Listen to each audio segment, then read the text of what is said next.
Hello, good evening, and welcome to the Fatback 4 Daily. It is Wednesday night, and we only have to wait 3 more days to watch Liverpool Football Club play football again. Tonight's show, I have Keith and I have Chris, and we're going to have a little chat around. Basically, we're starting transfer stuff in February, which is a bit crazy. We want to talk about the Anfield Road end. We want to talk about the new training facilities. There's loads to come in this show tonight. It could go on for about an hour. I'm going to give you a pre-warning on that. If you are watching on YouTube, if you're watching on Periscope, join in, share the broadcast.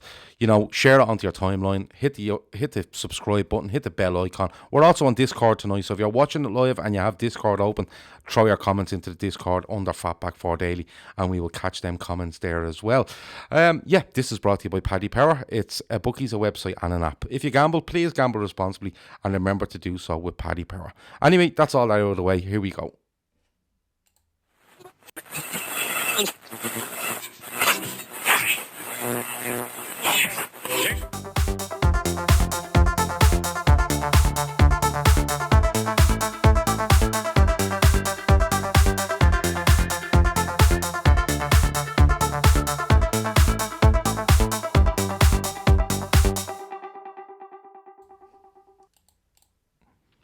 And here we go. Good evening and welcome to you all. It feels like ages since we've done a podcast, but it was actually only on Sunday night. And before that, it was Keith on with me, and he made some reference to Manchester United fans that got us into loads of trouble. But we just thought, listen, that's life. What can you do about it?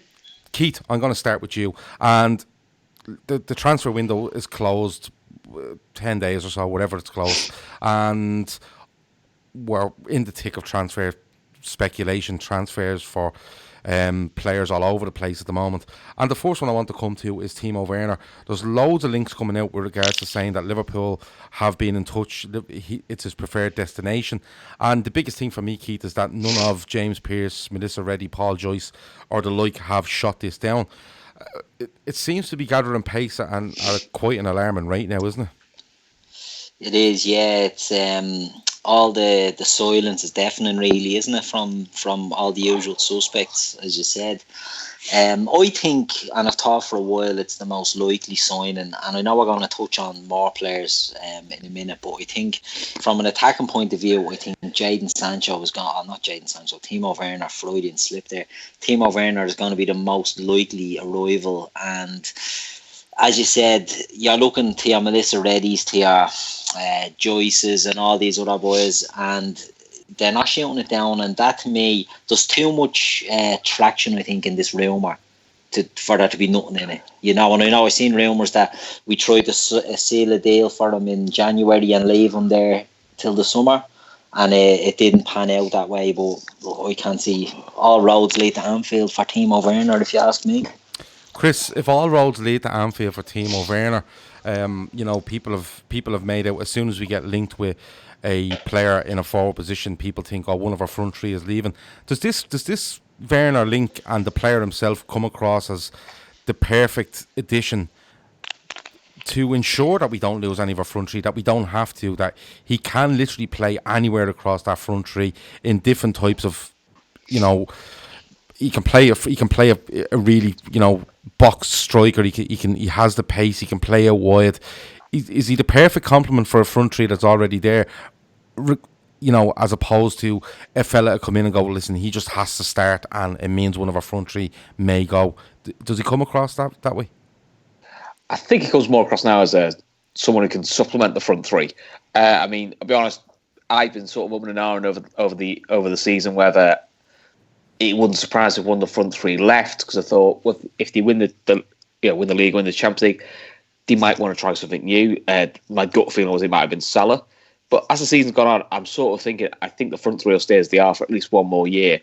But I think this year, although we are, it's hard to say when you've only dropped 2 points, but I do feel at times we still need another player for that front three who is more of a starter, as in when Divock starts, he does okay, but he's always come across to me as a much better impact sub than a starter.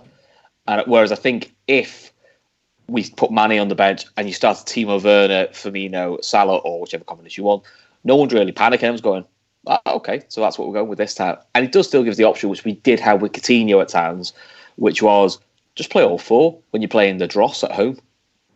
which because I could never see us playing the front three and Origi against the Dross at home. I just don't think it works.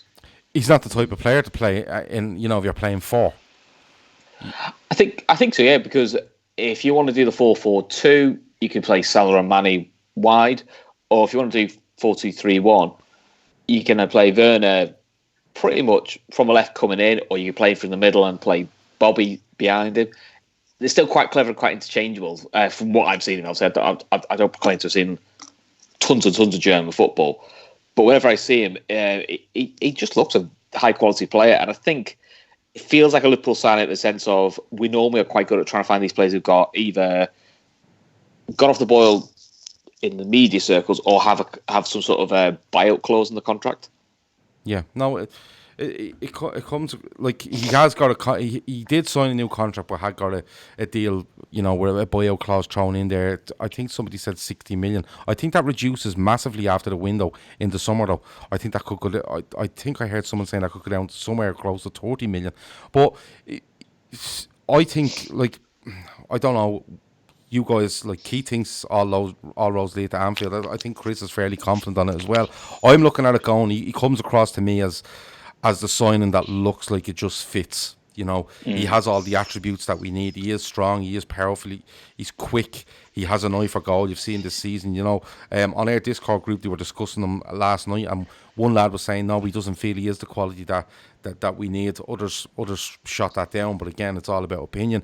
Stephen O'Connor, sorry, there's loads of comments coming in, and I'm trying to keep up with them, and I am keeping an eye on them. Grizz has told me to check me WhatsApp. I will check me WhatsApp. I doubt there's anything there. I think he's just messing with me. Stephen O'Connor says Werner will be a brilliant signing. He will get adequate game time because he's so versatile. That's a good point, because he can play across. It's an excellent point, because he's only 23 and people think he's a lot older, Timo Werner, and I followed him for a good few years when he played for Stuttgart. And when he played for Stuttgart, he was a left winger, and his goal record wasn't great at Stuttgart, but he was only 18, 19 breaking into the team, and then he got his move to Leipzig. I think he only got about 10 goals for Stuttgart. But then he moved to Leipzig, and in his first year at Leipzig, he got into double figures, and I'm not going to look her up now. Actually, his first year at Leipzig, he got 21 goals. Now, it dropped after that to 13 the next season, 16 the season after that, and this season, he's got 20 goals in 20 games. Now, that shows... And that's been moving them from the left wing gradually to centre forward for Leipzig. So he's at an age, at 23, I think it's the perfect age for us to be bringing a player in. He's not as established that he'll be demanding, I'm upsetting, I want to upset this apple cart, I want game time. He's young enough that he can still learn. And the way the AFCON falls this year, there is going to be games they can easily sell it to him and say, look, you're going to get games guaranteed. There's going to be plenty of rotation in that front 3 or 4 or 5 if you want to throw Minamino in, or there's going to be opportunities for him. I don't think bringing him in signals the end of one of the others. I think he's a good player in his own right, and I think he does have the attributes that can complement. I agree with what Chris there. I think I could see him playing centre forward with Bobby behind and Mo and Mane on either side against some of the crappier teams. Yeah, he'd have a field out. He's got to feel a little bit of just before we signed Torres. It's got that kind of feel that he's just on the cusp. On the cusp, exactly. That's exactly how I feel. Which normally under Klopp seems to be a little sweet spot. Lately, with a lot of our signs, touch wood, we tend to have got a lot of signs just on their sweet spot when they're just about to explode into their level. Which you've seen with the current front three. I also think I know. Look, this year it probably was right. It was definitely proved right to not really sign anyone. But I do feel you can only do that for one summer. I do feel you've got to freshen it up every now and again. Partly because people get wise to it, but also even for the front three, if Werner comes in and starts well and starts playing, so one of the other front three have to sit on the bench. They all think they're brilliant, and they are. It's a great kick up. It also is a bit of a great kick up the arse when you're looking over your shoulder and going, "Well, if I ain't performing, he's going to start." Well, people like Grizz points out here, he's 24 years of age and he's played as a false nine many games this season. Somebody else points out it's 51 million is the price for him. this summer, and I think it's Kev that made the point. You want to snap him up before the Euros, because if he goes and hits 6, 7, 8 goals in the Euros, their prices start going through the roof. I don't agree with that, because if there's a buyout clause of 51 million, he can do whatever the fuck he wants. All you have to do is bid 51 million. Now, I have heard people say to me, no, if you bid 51 and someone bids 70, they get him. No, that's not true. You're buying out a contract for 51 million. You don't have to pay 70. That's why they're in place. That's why the amount is in place. I do get the competition for him may increase if he goes and has a great Euros. But from all the things I've read and people that I trust that have spoken to me about it and watch him a lot, and I suppose have their ear to the ground in certain ways, that they feel that Werner can be done if Liverpool wanted to be done. That's the way I look at it. That wording that was given to me makes it sound like, is there somebody else on the radar? We'll have to wait and see on that. But Timo Werner, for us, I think he all gets a thumbs up from us if he does come into the club. The other ones I want to speak about, the first one I'm going to go to, and Chris, I'll come to you first, is Jadon Sancho. Now, Jadon Sancho, the reports coming out of Germany is that Jadon Sancho, he will leave Borussia Dortmund in the summer. That's come out as nearly like I don't know what way do you put this. It's a semi-confirmation to this. This is what's being felt for the last probably year, that they would get till the end of this season out of him, and then he'll see where he goes. The word coming out today is that Manchester United fancy him at 120 million. I would tend to believe that. I think they are going to have to overspend to get who they need, especially if they finish in the position they're in at the moment with regards to the Premier League season. Liverpool, it looks like value him around 80 million. But Chris, could it be a case of playing one off the other, and Werner sits there and we know we can get him if we want, but in the background we're looking at Jadon Sancho? Because from what I've heard, we are big fans of him, and if we're big fans of him, could we do a deal where I don't think 80 million gets it done, but could Liverpool work something around here? Because straight away I'm thinking something along the lines of a Divock Origi switch. I can't make him mad with Sancho, because at times when I see him I think, wow, this kid looks brilliant, but other times I don't know, I haven't quite bought into all the hype yet. Look, I could be wrong. I've been wrong many a times. So void. But I also sort of think the window's not even open, and we already know he wants to go, and there's a rumoured price. It feels like an agent and Dortmund side putting the feeler out. United will pay this. United will give him this sort of money. That feels like that's a sign to not United, to somebody else. That might be also, it might be Chelsea, saying like, that's what we're looking for, to see if you get a bite. Which sort of similar things came out about Alisson. Oh, they want 90 million for him. When everyone balked, we're not paying 90 million for a keeper. It eventually came down. I'm not saying we're going, but I'm a bit like, if we did say you did a swap with Origi, and you got Sancho in, and you got Werner in, plus you've got Chamberlain, plus you've got Minamino as all his attacking options, plus our front three, it feels a bit unbalanced. Unless Klopp next year is going to switch up systems and he's going to go more 4-2-3-1. 4-2-3-1, in which case then actually you've got Henderson, you've got Fabinho, you've got Keita, and you've got Ronaldo. That's actually enough if you're going to do 4-2-3-1. If we're going to stick with the 4-3-3, then to me, you pick one of Werner or Sancho, and then you look to put another quality midfielder to add depth. Yeah, like, so Keith, is this the start of a little mini merry-go-round here? Because, and what I mean is, like we say, one transfer triggers another, because I'm looking at Sancho, I'm looking at Werner, I'm looking at Mbappe, and then Chris says there Chelsea are going for Ziyech. Is this one that's going to trigger another? Because he's saying there Chelsea getting Ziyech, they won't go for Sancho. Kev O'Sullivan's of the opinion that he can't see Sancho going anywhere else but PSG as an Mbappe replacement. Mbappe has been linked with Real Madrid this week. Is it one of those where, say for argument's sake, Werner comes to us, okay, Sancho goes to PSG, Mbappe goes to Real Madrid, and they all kind of, it's a domino effect. Where do you see us with Sancho? Do you still think we hold an interest in Sancho, but the price is just probably about 40% too high than what we think? Yeah, I think that's exactly where we are. I've no doubt that Liverpool are monitoring Sancho, and Klopp would love to have Sancho, but the amount of teams, and I think I know you've said there PSG will go for Sancho. I think Sancho's going back to England. I think United all over him they'll be, and that desperados they are at the moment. There's a smell of want off them. They will pay whatever they have to pay, and that'll price us out of the game for Sancho. I just think he's going to go for north of 100 million, 120 million, something ridiculous, and we will not even entertain that, and rightly so. It's. I think if he goes to United, that says more. That says more about his mentality and him. Because I suppose it's all going to depend, isn't it, on what state United are in, who's going to be managing United, what's their project, for want of a better word, what's that going to look like? I mean, I'm still not convinced they'll get top 4 because I just think they're still too inconsistent to get it. But if you're Sancho and you come back to England, you surely. And you're going to go. You want to leave for 100 million or that sort of stuff. Surely you want to go to a club that's challenging. If Sancho goes back to City, I could see that working. I could see why you do that. Yeah. I could see he goes to Liverpool.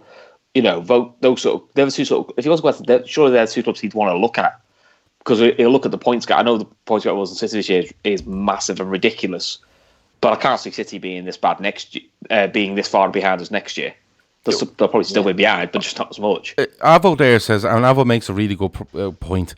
He says, I can see overpriced deals all over the Premiership this year by the wannabes to try and play catch up with us.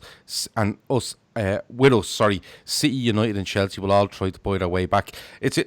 You touched on something there with regards to Sancho and maybe City. They're going to lose Sané. He was ready to go, and he done his cruciate, it was his cruciate, I think he done. Yeah, they will be looking for an attacking player, because although I don't know how much he's into Aguero, he seemed to have favoured Jesus a little bit. Mahrez has been in and out and hasn't really impressed, I don't think, for any time I've seen him playing for City. Over the period of games, he hasn't stood out. Sterling has been off the boil for a little bit. I think he will go and look for something there, and he has spoken about rebuilding this squad a little bit. That may be a thing. So, like as Avo said, people are going to spend. It just depends how desperate they are and what money they have. And immediately you think of Manchester United, because Arsenal haven't got the money. They were saving up food stamps to buy Pepe last summer. You look at Chelsea. Okay, they have a transfer ban lifted, but Abramovich has disappeared. They're self-sufficient now. He's gone. You don't know where he's gone. He's in witness protection or something. I don't know where he's gone.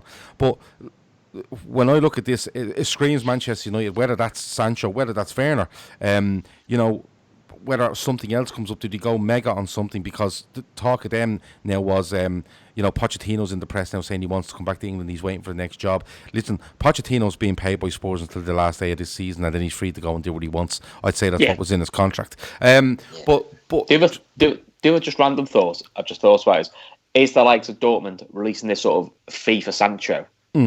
Is trying to get the cash cow in early, because I think this summer, having all the Premier clubs agreed that they're now going to shut the summer transfer window 1st of September, same as the rest of Europe. Yes. So the rest of Europe don't have that hold where they could go that little bit of ransom on them, yeah. Where they go, well, if you don't do the deal, that's fine. I'll sell them to Real Madrid then on the day after your window shuts, and there's nothing you can do about it. Like Tyler Smith is saying, he doesn't believe Guardiola will be there next season. City need to replace about 5 or 6 players. Guardiola just won't do that. The same as Ferguson. He's off the Juve in his opinion. Let me see. Kevin Sullivan says Abramovich has Israeli citizenship and still cannot enter the UK. Well, whether he can enter or not, I just think money-wise, they've been, although the ban looked like it was a problem, I think it was quite convenient for Abramovich, because he has stepped back over the last 3 to 4 years. Now, they have spent decent enough money on the likes of Pulisic and stuff, but nothing like what they used to do. But look, the trend going through all this for me is that Werner looks like he wants to play for Liverpool, and who wouldn't? And we seem to be in a decent spot there. Sancho, all the word coming out is that Liverpool will be his preferred destination, but we seem to be holding fire a little bit, Keith, and I'm going to throw it out there. I believe we're holding fire because while we're signing deals with Nike and we're extending stadiums and all, I genuinely believe that if Kylian Mbappe is leaving Paris Saint-Germain, I think Liverpool should be in that conversation, and I won't be dissuaded otherwise.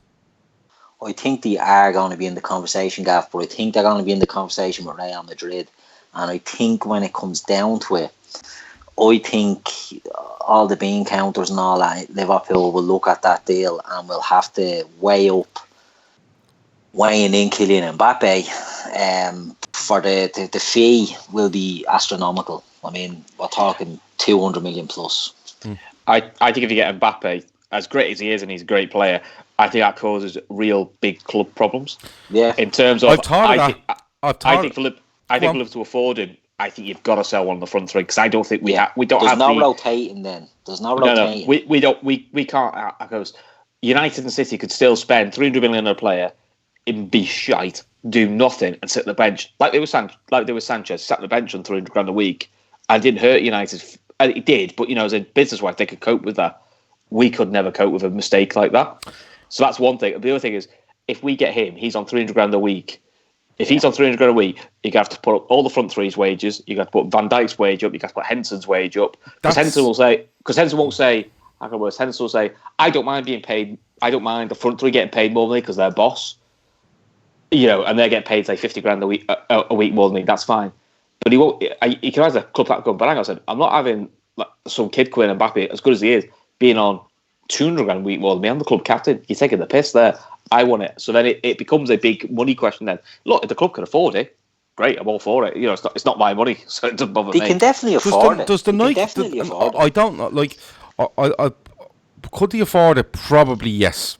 Definitely. You're looking at if he signed a 5-year deal, and you're probably looking at a £300 million deal, all in, over 5 years with his wages and stuff like that, right? But you could probably look at Liverpool saying, listen, we're going to give 150 million, right?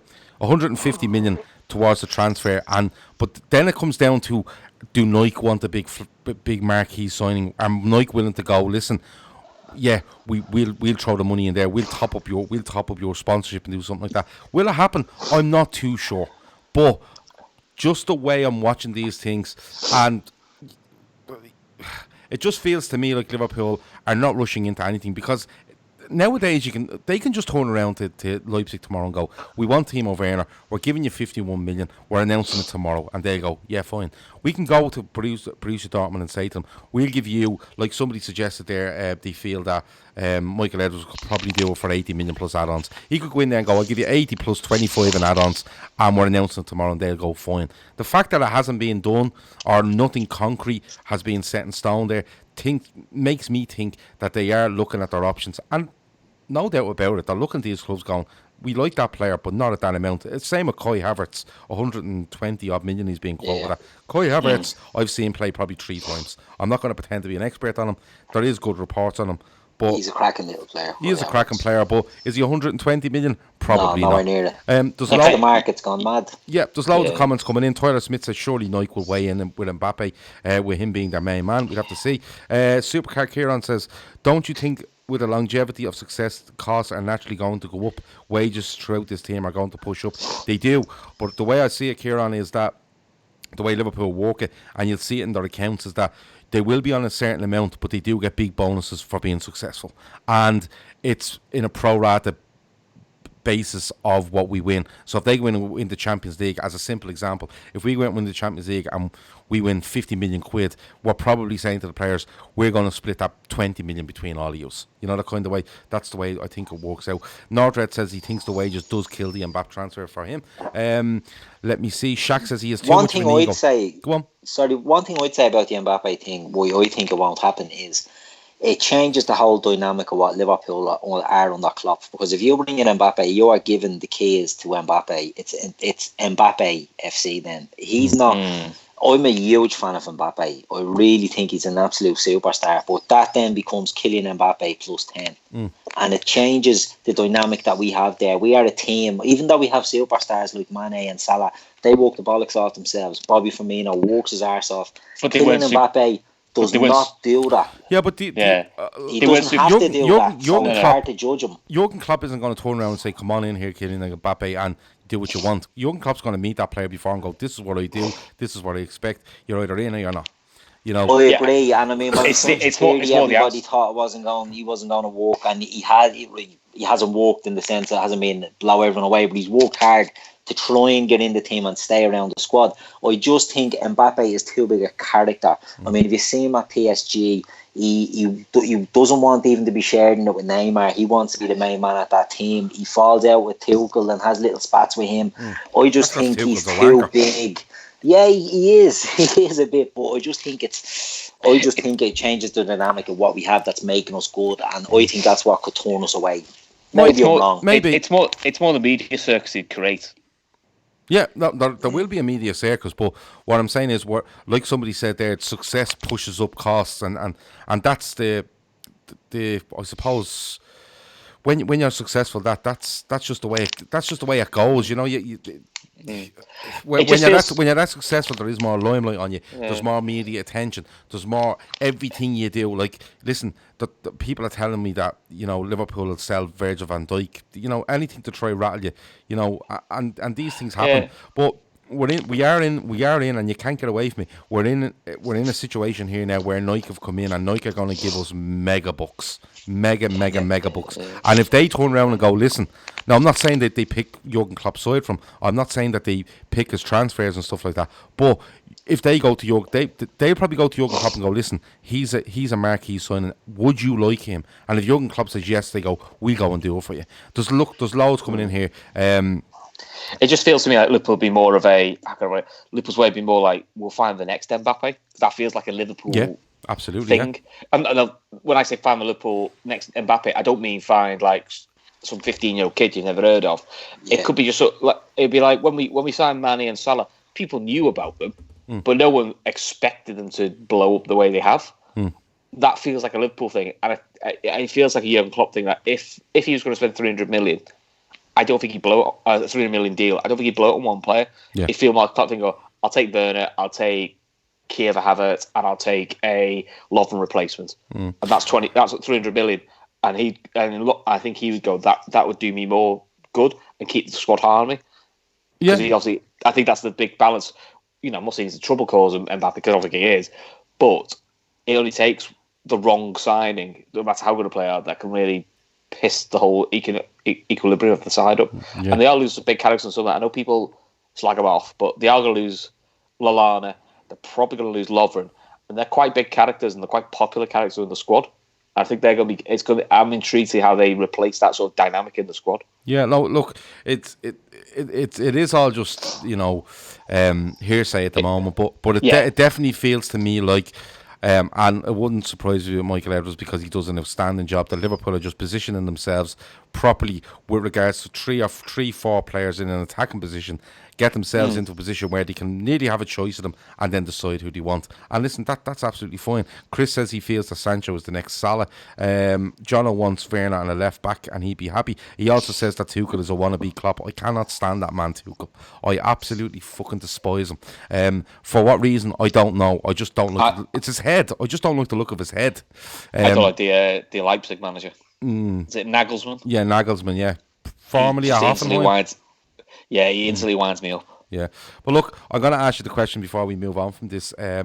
Keith, I'll come to you first. 2 questions, right? First one, which player would you like? Now, realistically, all right, because everyone will go Mbappe, but let's look at Sancho and Werner, because that's the 2 that are there, right? So Sancho and Werner, which one would you like, and which one do you feel that we will get?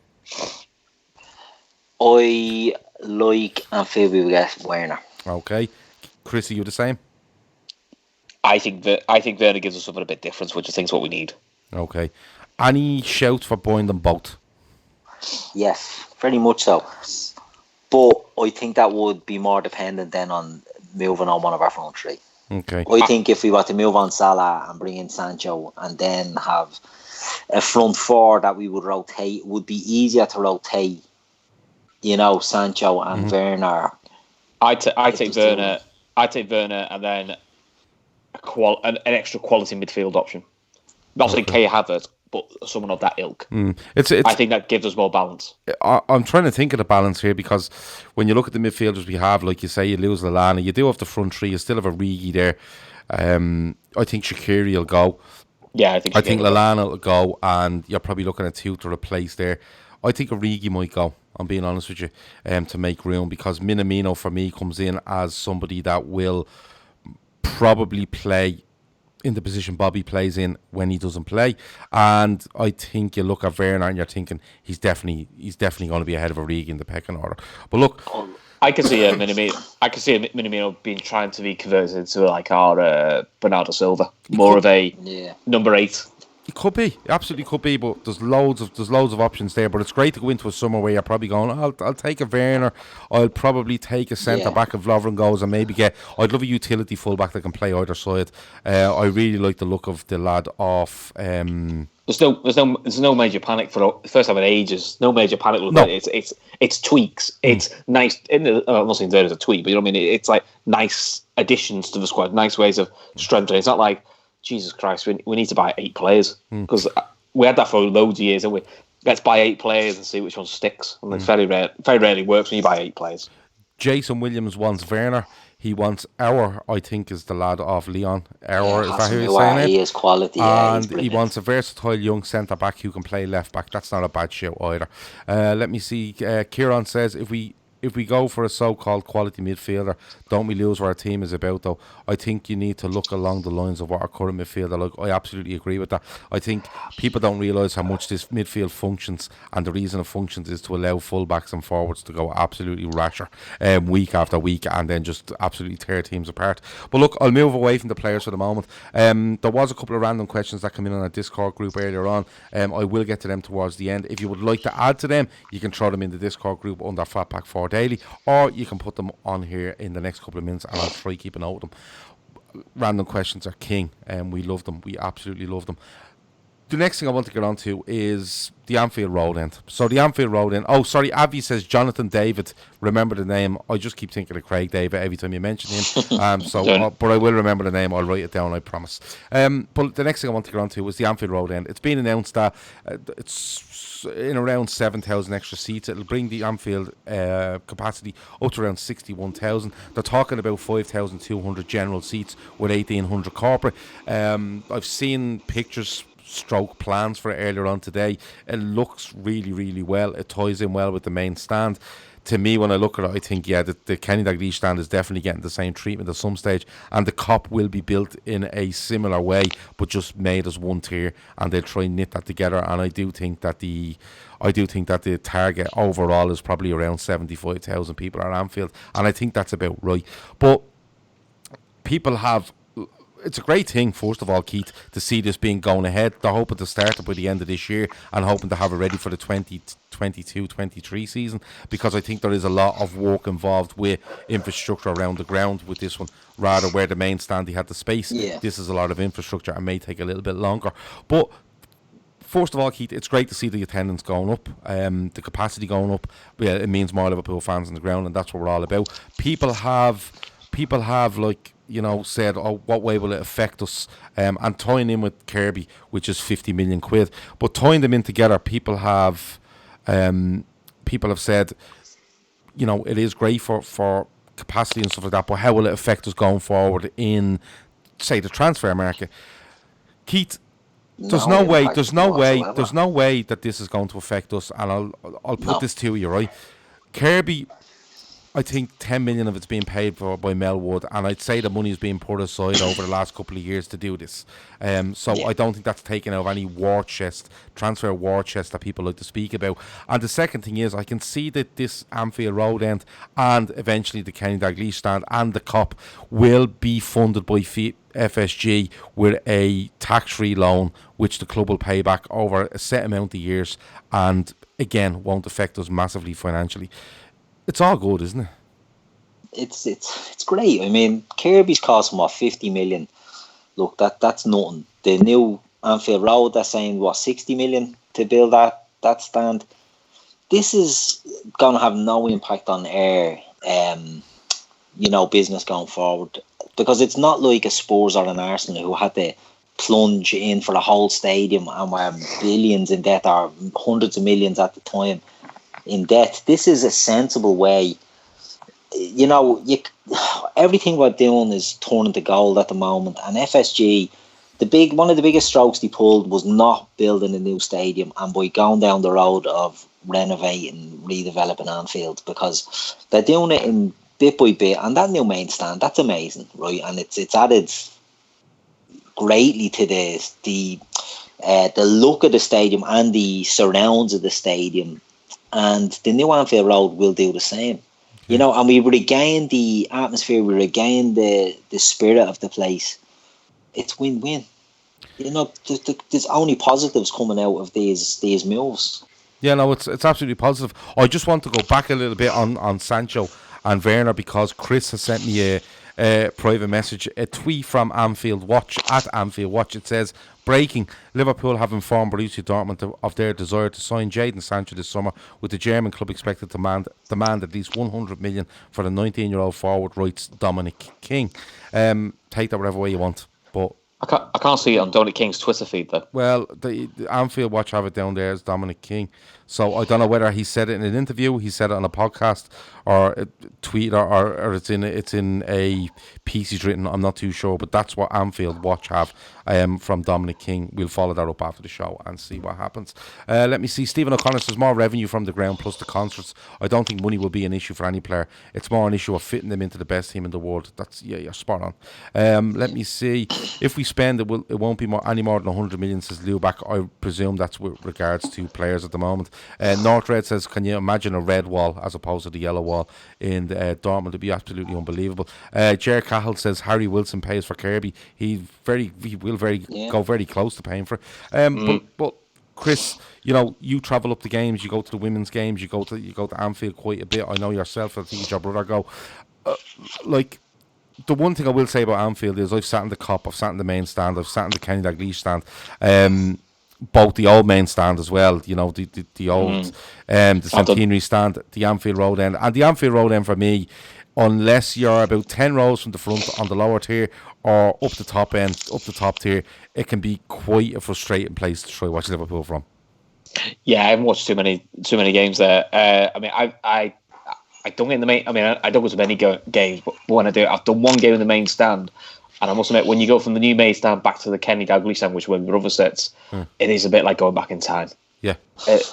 And so what I've quite liked when I've seen the designs is the design of the new Annie Road end. It just looks like a mini main stand in the way the layout is, but the way they've designed it, it just looks like it's always been there with the way it's going to look. So I quite like that. I quite like the look and feel of it. I think they'll make it also get rid of some more of the restricted views, which is really good. I think FSU's done it the right way. I mean, they seem to have, I've read a few articles, and they seem to only want to do one big capital project at a time. So, you know, Kirby's opens this summer, I think. Now we're on to the Annie Road end. I think once the Annie Road end's done, the next job, it wouldn't surprise then, is let's refurb the Kenny Dalglish stand, especially the concourses, and make them look like the main stand. I don't think they're going to make it any bigger, because I don't think the infrastructure's there for it. But my big concern, and it's still been my big concern for a while, is it is an absolute ball ache to get out of Anfield. It's still, if you drive there's nowhere to park. And surely now, because it's getting over 60,000 pounds, there must be I'm sure there's some sort of legal requirement. You've got to apply some transport. I'm of the understanding that if a ground goes over 60,000 capacity, the infrastructure has to be of a certain level around the ground. I know this because I remember first hearing about the Emirates, because the Emirates is just over 60,000. I think it's like 60,500 or something along them lines. And the train stations around it, and within a certain distance and stuff like that. And I know there was talk of around Anfield, there is a train line that runs quite close near Anfield, and could it be used and could it be upgraded to facilitate fans getting in and out? There has to be something around this. And to start it in 2020, if you were to start it, say, in September 2020, and it was 2022, say August 2022, you're looking at it's 2 years to build this stand. You know, that's a long time for that size of a building, in my opinion. In a normal situation. This situation, I think there might have to be more done, not only at the ground but close to the ground and in the area, for this to A, be built, and B, to be up to spec, where the stadium is up to spec to allow 61,000 people in it. That's the way I get it. That's the way I look at it. I might be wrong, but the only way that works is is a new rail station. Now, in a previous life, I have worked in the rail industry, and 2 years, it sounds correct as like that's not enough time to get get anything planned through to get a station done. Yeah, no, you see, not to build a station. I think they're quite quick, but in terms of all the red tape and bureaucracy and crap like that, but that's what they need. I mean, but I mean, they've needed this for like 20 years. So it's not new news. This, or if they can't do that, they need to find some. We've got to. I know people make money with you can, but you can pay 15 quid to park your car somewhere, but that's only sustainable for so long. There's only so many bits of spare land where you can sell that. At some point, there's got to be some sort of parking facility somewhere. Yeah, and again, that doesn't see any talk of that either. They're the only sort of negatives. That's the thing that sometimes does take it away from the Anfield experience. I would say is getting in and out is a ball ache. Yeah, no, and listen, I'm sure. Like, looking at lovely pictures and stuff of it is great, but I'm sure if you dig down, you will find more and more, and they will come out as as this process goes on between now and when they start, renovating the whole place. You will see more details as to what comes with just building that stand. Northred says he believes that the plan is to make all stands of equal height eventually. If they make the KLOPP one tier and the same height as the main stand, there'd be about 40,000 people in it. Avo says, where will the away fans get put now? I don't want them in the new Annie Road. They will, but what they do is they squeeze them in the corner and they'll send them up on both tiers. And the rumour is they'll swap sides. Do you have the corner they know which is close to the main stand? Yeah, they probably. It's more. It's close to the Kenny Douglas. So obviously, my brother made up because obviously, God, can you imagine the away fans even closer, which is what I think he's looking forward to. Yeah, Avo suggests building a new station on the Goodison site. That's fair enough. Let me see. But look, Keith, getting back to you, we travel over quite often to games, and it can be hard to get tickets. But this not only for local fans, for fans that are based in around Liverpool, in around Lancashire, in around England, Ireland, it is a big boost, isn't it? And when you look at it just shows where the club is going, because like Keith, you talk about United there and all the money they have, and if you talk to United fans, they tell you that Old Trafford is in absolute bits. Yeah, falling apart. Yeah, so it's mad. But that's it. The demand, but it's always going to be a problem, isn't it? We could have 122,000 seat stadium, and we'll still have people complaining that there's not enough seats. You can't get tickets. Too many tickets going. Corporate, too many things going here, there, and everywhere. But it is a positive. It's more seats, it's more tickets, it's more chance to get to the games, and that can only be seen as a good thing, as a positive. Absolutely. Let me see. Wahameg25 says it's in the Daily Mail. Dominic King has said we will bid £100 million for Sancho. So there you go. Lubac says Sports Stadium cost over $1 billion and we spent 60 million and we'll have no debt. It's a great show. Northred says the Goodison Station is a great show. What would it be its new name? I don't know. The People's Station, something along that. The David Moyes is a football genius station. I don't know. We'll have to wait and see. Wahamek says Sancho would also want 200k. 200k is no problem. We're paying Liverpool players 200k as it is. That's absolutely no issue. It's when you start getting 300 and 400. Yeah, probably get that incentivized though. Yeah, as all Liverpool players do. It's massively incentivized. Listen, we're 45 minutes in. If you have any random questions, now is your time to throw them at us. We're finished speaking about Liverpool. We're finished speaking about stadiums and training grounds and Werner and Coutinho and Mbappe and Sancho and all these sort of things. Left backs. We're all done. Go on. The only thing I'd like to say about the stadium, it's mostly the women's side of it, is I'm intrigued and I'm waiting to hear when the next fans forum is. What are they going to do about the women's team? Because the Tranmere situation is not sustainable. No, when you look at that pitch, it's definitely not. It's not. So, and that's to be fair, this is not a dig at Tranmere. It's not Tranmere side. The League Two side possibly need a bit more support from Liverpool, but you've got them playing 40 games a season on it, plus the women playing, a good 25 on it. It's gonna get cut up. It's gonna get knackered. The women, they need to find a way of somehow finding something for the women. I'm not saying the women play at Anfield. I don't think that's sustainable. They've got to find a nice midpoint. I don't know what that is, but I do think that's going to be a bit of a pain because now the women now have got like 3 rearranged games, 2 of them because of the pitch situation at Tranmere, and it's just getting worse. Yeah. That's the frustration. My frustration will be is hopefully if they stay up, which is still a bit of a big effort at the moment, is it's going to put people off. Yeah, it will put people off. I don't understand why they don't go to somewhere that looks and that has a 4G pitch that can be played on as much as you like. I think it's still the FA rules because they used to play at Widnes, which was a 4G pitch, and that felt in the end didn't come under. It's good enough for rugby, but it's not good enough for football. Didn't come under FA regs, so they moved to Tranmere. It's close to Liverpool, but that's not really worked out. And apparently, there's no on the Merseyside area. There isn't really another sustainable option that would meet FA regs. I mean, the Everton play at Southport, and they're getting a small stadium, I think, at Walton soon. But it's that long term. If they want to, it does feel a little bit with the women at the moment. It feels a bit like Liverpool in '92. The men, the boats there, the big boats there. You know, it feels like something that's growing, and it feels like Liverpool are missing the boat again. We'll have to wait and see, but I know what you were saying with regards to Tranmere. The pitch looks an absolute joke. Couple of questions in here. Somebody asks, it's gone off my screen, but they've asked, and Keith, I'll come to you first. Have you got Valentine's Day sorted? I know you have to speak quietly because your wife's in the other room, but come on. Yeah, yeah.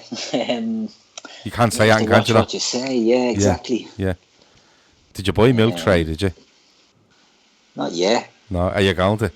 Yeah. Yeah.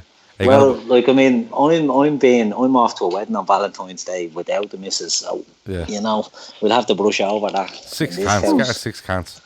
There you go, sorted. Yeah, 6 cans and a thing of milk tray. You'd be laughing. Thing of milk tray, yeah. Chris, dusted. Chris, how are you getting on with Valentine's Day? You all sorted? No. I'm going to say, me and wife are so romantic. It's normally a Valentine's text to each other. Yeah. And then it's normally like, we're not very romantic, me and wife, so it's like, it'll probably be like a box of chocolates. Also, for my situation, my wife's birthday is the week before Valentine's. Yeah. So if that is she's already wiped me out. Okay. So, Jer Cahill is in the mood for love tonight by the looks of it. He also says Aldi all the way. Aldi is the show. Shaq Khan says Ferrero Rocher, what a show. They're more of a Christmas thing for me than Valentine's Day. With regards to Valentine's, all year, all round, but especially Christmas for me. The seashell chocolate ones are quite good actually. I just like the standard ones, the standard jobs. In the Ferrero Rocher. Lubac says Aldi bargains, get in there. I guarantee you will find a nice box of Brazil nuts covered in chocolate in Aldi. You're guaranteed it. With regards to my situation, me and my wife aren't big fans of Valentine's Day, but I have a 7-year-old daughter who just feels that, listen, I've got the daughter sorted. Yeah, my daughter gets it's genuinely my daughter gets like loads of shit for Valentine's Day, and she gets me a card and I get her a card and everything is good, and I think that makes my wife happier than me giving her anything. So that's the way it works. Somebody says if you were to invite 3 people that are dead to a dinner party, who would they be? Keith, I'll come to you again first. 3 dead people. Yeah. Let's see. Right. We can answer this real boring, and go for real, important figures. Yeah. My favourite singer of all time, Bob Marley. Right, we got Bob Marley in there. Marley. Bang. So there's going to be a load of waft of smoke going on. Yeah. Might have to be an outdoor. Might have to be on the veranda this dinner. Jamming. Yeah. We're going to have... who else are we going to have? Some people are dead. It's still probably go down the musician route, you know what I mean? And be going with my 3 favourite singers are Bob Marley, David Bowie and Luke Kelly, and conveniently enough they're all dead. Right. So we'll go with them. Okay. So Bob Marley, we'll go with them. Bob Marley, Luke Kelly and David Bowie. And David Bowie. Happy days, happy days. Eclectic mix. Absolutely. Barry Carr says he's doing his brother a massive solid. He's babysitting to let him and his missus go out. How good is that? Yeah, you're the keeper, Barry. That's why I think I'm going to say Melissa. I think is his wife's to be named. That's why she picked you, I'd say. Let me see. Buying. Do you want mine? I will come to you now. Jer Cahill says he's buying... I think he's buying himself a Toblerone for the game on Saturday. Fair enough. Northred says his father, Elvis, and JFK. I'm presuming he's talking about there. David Glennon says Hitler. John F. Kennedy and Cilla Black. What a show. Let me see. That's a mad mix, that is, That's because heavy. you're going to get stung with Hitler, because JFK will be slipping into Scylla on the slide when no one's looking. Absolutely, straight in there, no kissing. Surprise, surprise. Surprise. Emma Kavanagh says, where are we all drinking in Liverpool the last day of the season? I'm not too sure, Emma. Get onto our Discord group. There is a group in there called May Parade, and any plans that people have, they can throw them in there and join up with each other. But with regards to the trippers, listen, we don't know where we are tomorrow, never mind in May. Give me your three there, Chris. I think I've got Alan Rickman, because I always thought he's a great actor. The baddie of Die Hard. Yeah. Hans Gruber, what a man. Yeah. Really, really good one. Paisley. Right. If I could understand it. Ian Paisley. Yeah, shut up, you. And then I'm like you. I don't know. I do like David Bowie, but I'm probably going to sway more to John Lennon. Okay, cool. Yeah, that's all right. I'd love it was Ian Paisley and John Lennon though, as opposed to Bob Paisley. Jer Carl says Keith Flint from The Prodigy, isn't he? Yeah. John Lennon and Shankly he'd have. Lubac would have Dave Allen, Elvis, and Nikolai Tesla, whoever that is. I don't know who that is, but he sounds sound. Sounds like a isn't that a car? A Tesla, yeah, but Nikolai Tesla, he says, it must be a person. Barry Carr says Andre the Joint, Avicii, and George Best. Yeah, there's a clash of styles, isn't it? Yeah, the Ian Paisley stuff is getting a bit of a reaction. Keith, you've done it again. My three dead people. It's a hard one. It is a tough one. It is a tough one, yeah, because you can't go for just the standard stuff. I'll come back to it. I have another question for you. Favorite type of crisps. Now, people did say King or Tato. King and Tato was a massive argument in Ireland with regards to which is best. King is the actual answer, but people will tell you Tato. But obviously, there's a lot of people listening that are from England and other areas, so they're probably going, "What the fuck is King and what the fuck is Tato?" Apart from Grizz, who goes into Sainsbury's or wherever he shops and goes down to the Irish section and has a good look around and finds these bags of 6-pack of Tato that look nothing like the Tato we eat. So it's one of those. But favourite type of crisps, it can be any type of crisp. It doesn't have to be like cheese and onion. It can be anything at all. So Chris, I'll come to you first. Smiths. Never heard of them. Good. They have mad crisps in England. Yeah, they are. Yeah. They're good, mate. Go and B&M, you'll find them. Okay, Smiths. Any flavour in particular? No, I'm not fussed. All of them will do, mate. All right, no worries. Keith, what are you going with? Kev O'Sullivan's going with chipsticks. Yeah, chipsticks are great. Monster Munch as well. I love Monster Munch. No, the Monster Munch is a problem. It's called Mighty Munch in Ireland now because we originally had Monster Munch and then Walkers, I think, made Monster Munch, I think, if I'm right, and we had to change the Mighty Munch and the flavour changed and it all got very, very it got very messy. But Monster Munch, very political. Munch, yeah, it was all like I think that's what the Good Friday Agreement fell down with. Go on. Yeah, well that could be it. Yeah, that's true. It wouldn't surprise me. Monster Munch or Mighty Munch, whatever we're calling them. I like them and I like chipsticks, but I do love, your King and your Tato. And I'm going for King. King are the best. Okay, King crisps. King are the best. I'll go for Tato because I've actually heard of them. Okay, well I'm going to go with hula hoops. Hula hoops. No, the barbecue beef. Barbecue beef. They're good. Salt and vinegar are nice as well. Yeah, Jerry Cahill says ready salted, add your own salt. Philip Weaver says salt and vinegar discos, which is an absolutely amazing show. Paul Shirley says the whole world should know who Nikola Tesla is. It's a crime that's not the case. I genuinely don't know who that is. He's an inventor. Should we Google it? Yeah, Google it. Let's Google it. Emmett Cavanagh says Banshee Bones. Oh, what a show. Yeah, what a show. Banshee Bones. Yeah, that's amazing. Old school. That's amazing. Now, somebody asked me earlier on the Discord group, Nikola Tesla, probably the smartest man of the last 2 centuries, our electrically based world is based on his work. You're going to have to give me more than that, Max. Yeah, but did he have any famous songs? Because if he didn't have any famous songs, he's not coming to my dinner. No. To design the modern alternating current AC electrical supply system. And you want to talk to him? You're not going to have any crack with that. Leave it out. He's a dope, I'd say. Yeah, leave it out. Not happening. Danny Emery says Seabrook's Crinkle Cut. Sound great. Crinkle Cut. I like Seabrooks are nice. They're good Seabrooks. Good. Yeah, Seabrooks are good. You'd like them. Okay, Emma Kavanagh asks, have we tried the new hula hoops? I don't know. What are they? What flavour I'll tell you. I only thought there was only 4 flavours of hula hoops. But they have the puffed ones. Did you try the puffed? They're shite. They're horrible. Stephen Mack would have Marlon Brando, I think, Ted Bundy, and Bogart. That's who'd he have. That's an interesting mix. It is. Yeah, but you're assuming it could be Al Bundy and it could be Winston Bogart, so I think we need clarification on Al Bundy. Yeah. It could be just Al Bundy, yeah. Let me see. So somebody on the Discord group asked me earlier, he's going to Liverpool some stage this year, I can't remember exactly what month, and he's going on a Stags, and he said, what are the best spots in Liverpool to go to? So food, drink, nightclubs, bits and pieces. What are we going for? Keith, I'll go to you first. Can you really say? I mean, no. Then go to X and the City, and then you're sorted. Is Aphrodite still doing the rounds? I don't, cross these places. I've heard rumours, but Yeah.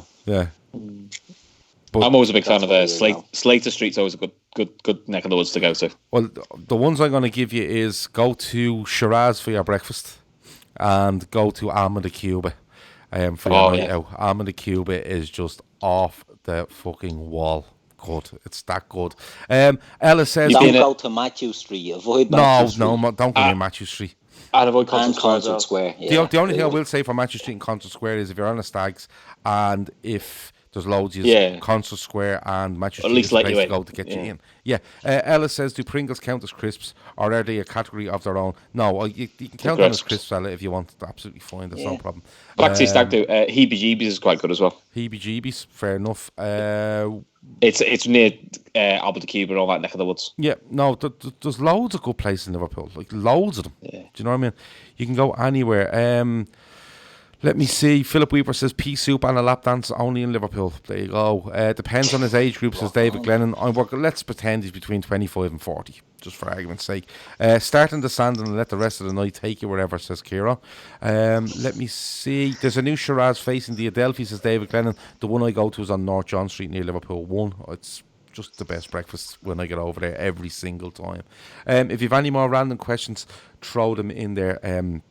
We've a couple of minutes left. We go for another 5. Well, I say 5 minutes, and then it usually turns into 45 minutes.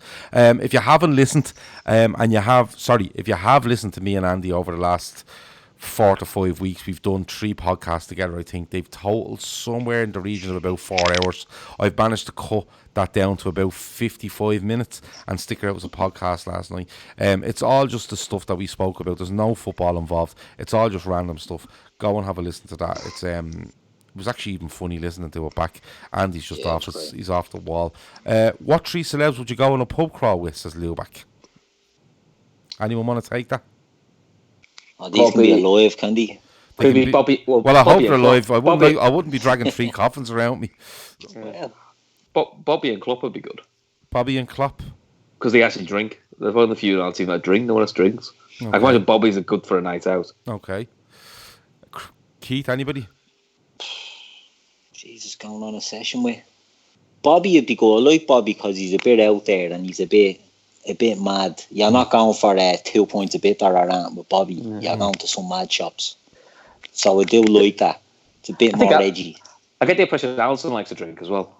He's a bit too religious, I think. Not well, but he's out with Bobby, isn't he? So I'm sure they can. I think he knows how to let his hair down. I think he might have ruined Bobby by baptising him. We could correct that. I'd definitely have the comedian Bill Burr with me. Because he's deadly. I'd definitely have him with me. Who else would I have? Mary Lou MacDonald, the leader of Sinn Féin. Yeah, why not? Not for any political reasons. I'd just say she's a good bit of laugh. I'd say she's a good crack. Yeah. And I would have... Is Oliver Reid still alive? No, No. I think the drink might have caused him. Yeah. Yeah, you don't want to be going on a session with him. He wouldn't survive it. Okay. Yeah. Who else would I? Bilbo, Mary Lou McDonald, and Jim McDonald off Coronation Street. Oh, no. Yeah. Jim's a melt. No, I'd say he's grand. And he'll back you up if you're going to row. I think he's He's grand. giving- He'll have started the row, and he probably started the row with Liz McDonald. So, we are in dicey territory there. 5 don't wanna be backing him up. 5 pints in, he's telling you what they fell out over. Rude United. A couple of people have said here that their names have changed on the chat. I have noticed that because David Glennon used to come up as Glenner. He's now David Glennon. I think Emma had a different name as well. I don't know. That's something that Periscope are doing or Twitter are doing. Instead of using your handle, they're using your actual name maybe. I don't know what's going on. Let me see. Lewis Jones said, would you rather eat poo flavoured ice cream or ice cream flavoured poo? Ice cream flavoured poo, probably. It has to be, innit? Tastes like ice cream. It's grand. Because it's just ice cream then. Just different texture. Just worry about the after effects later. Yeah. No, I think you go with that. Avo says Oliver Reed, George Best, and Dave Allen. That's for the dead people, I presume. Okay. Northred wants sentence. Pamela Anderson, J-Lo, and Susan Sarandon. And then all back to mine. Fair enough. Fair enough. If you could buy any player and score... Sorry, if you could be any Liverpool player and score any of their goals in the past, which one would you choose? I have mine straight away. I'll take Michael Owen in the FA Cup final 2001, the winner. I would take Danny Sturridge's goal against Sevilla in the Europa League final. Would you? And I would go and I'd knock the bollocks out of Alberto Moreno at half time and tell him not to ruin the rest of that game. Yeah, fair enough. Chris, who you going Just for with? the goal, magic. Trying to think which one I'd want. I still can't get Divock's out. The main gut reaction was Divock's against Tottenham. In the final, or would you like Divock's in the Merseyside derby? No, I think I'd like Divock's in the final. Okay. The one that came close out was Lovren's against Dortmund. Okay. Or the one against Barca in the semis is a nice one as There's well. so many of them. There's so many. Avo would have Tommy Smith and in the European Cup final. Good question. Good question from Ella. Really good question. I think that's it. I think we're done. I think we've covered everything. Stevie in the West Ham final says Ger Cahill. Another good show. Gerrard versus West Ham FA Cup final says Emma. He backs up Ger. I think that's it. I think we're done. We've done well there, lads. We've just done over an hour. With regards to the shows for the rest of the week, what day is today? Wednesday. I'll be back on Friday, and we'll have a preview of Liverpool versus Norwich, and also all the rest of the Premier we have League. Football back, do we? Yeah, we have to deal with the football Feels now. like ages. I'll be back on Friday. I'll do a preview of Liverpool and Norwich along with I suppose the rest of the Premier League. We'll have a little chat as well. Very quickly on that, Gav. Sorry for cutting across it. Nah, Did you you're see not really, but go on. Man City? Well, not at all. I know. Man City and West Ham are rearing up because they have to, well, I don't know if it's being confirmed, have to replay their game during their winter break. Man Class, City. isn't it? They're playing on Wednesday. They play on next week, yeah. Wednesday the They got told 19th. They've the had that break. 19th is... Well, no, they're meant to be... Meant to be, but What's the break it? has just switched around for them. They just had the same break as Liverpool. Yeah, but they're claiming that they're not refusing. They're refusing to play. Both teams aren't happy about it. Nothing's being said about it. It's funny, when we sent our kids, we were lashed over. Yeah, but the thing is, like, they stopped on the same day as Liverpool. Liverpool played on Wednesday. Didn't play the weekend, either the day, okay? They should have done that. We're going to play, but they didn't. We're going to I play know, this but weekend. Hold on, we're going to play this weekend, and they're not going to. And then they're going to refuse to play the following week as well. Yeah, but you see, they could have had their holidays planned for next week, and they could have had their missus having babies planned for next week. That's as well. true. You know? Oh, we didn't pick up on that, did we? The whole baby arrival situation, that was quite funny. Yeah, I wasn't going to go into that because, like, it's their own business, isn't it? Yeah, what's one I saw? Beck Divock's The Godfather. Yeah. Stephen Mack wants John Barnes versus Everton in the 4-4 game. Is that the right-footed one? Oh, lovely. Comes in from the corner. Yeah, it's a good show. Going way back there, and I like it. But listen, before Keith was rude and cut across me, I was trying to tell you we will be back on Friday. The Fatback 4 will be back on Sunday, and the chances are we might have 4 people on Sunday, so keep that to yourself. Then we will have the club on Monday, and we will get going from there again next week. The schedule is still a bit all over the place, but we're trying our best to get back to some sort of normality. Yeah, that's about it. I think we're good. We're good to go. Keith, anything else before we go? No, I've nothing more to add. It's a pleasure as always, Gav. Good stuff. Good stuff. Chris, thanks a million for joining me. Anything before we go? Give the women a cheer on tomorrow because they're playing Arsenal at home, which is going to be tough. Okay. Are they playing at Prenton Park? No, they're playing at Chester. Okay, cool. All right. No worries. Anyone wants to cheer on the Liverpool ladies tomorrow, absolutely do so. That's been the Fatback 4 Daily for Wednesday night. Thanks a million for joining us. It's been really good. Loads of good comments as usual because you people shape the show. Talk to you in a bit. Over and out.